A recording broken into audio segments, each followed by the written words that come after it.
Hello everyone, welcome back again to my YouTube channel. In this tutorial, I will show you how you can write reviews on Google Maps.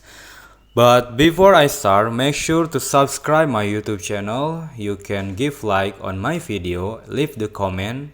Also, you can share my video. First of all, open your Google Maps. After that, you have to select the place you want reviews. For example, in here I will choose this place. And now swipe up. As you can see reviews from another person. Okay? For now we will write reviews on this place.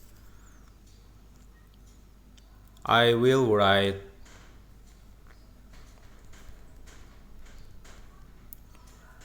this is for example, okay? And I will force to write reviews. And you have done write reviews. And write reviews. And then click force. So you have done write reviews on Google Maps. That is the way how you can write reviews on Google Maps. Thanks for watching this video. Make sure you subscribe, like and leave the comment on this video. Thank you.